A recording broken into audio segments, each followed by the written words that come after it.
Tanınmış şair, yazıcı Aydın Rəşid vəfat edib. Baku Postaz Yeni Sabaha istinadla xəbər verir ki, o 64 yaşında dünyasını dəyişib.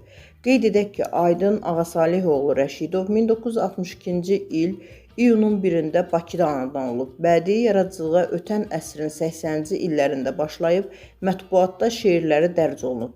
2002-ci ildə Nə Gözəldir Bu Dünya adlı kitabı nəşr edilib. Qeyd edək ki, Aydın Rəşid Almaz jurnalının baş redaktoru idi.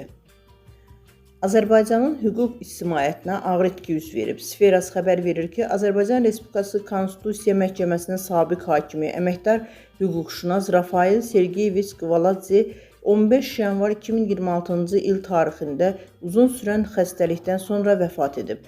Rafael Qvaladze Azərbaycanın görkəmli hüquqşünası kimi hüquqi dövlət quruculuğu və ədalət məhkəməsinin mühakiməsinin səmərəliliyinin artırılması istiqamətində uzun illər məhsul vəzifələrdə uğurla çalışıb. Ömrünün 50 ildən çoxunu ölkəmizdə məhkəmə hakimiyyətini həyata keçirilməsinə həsr edib.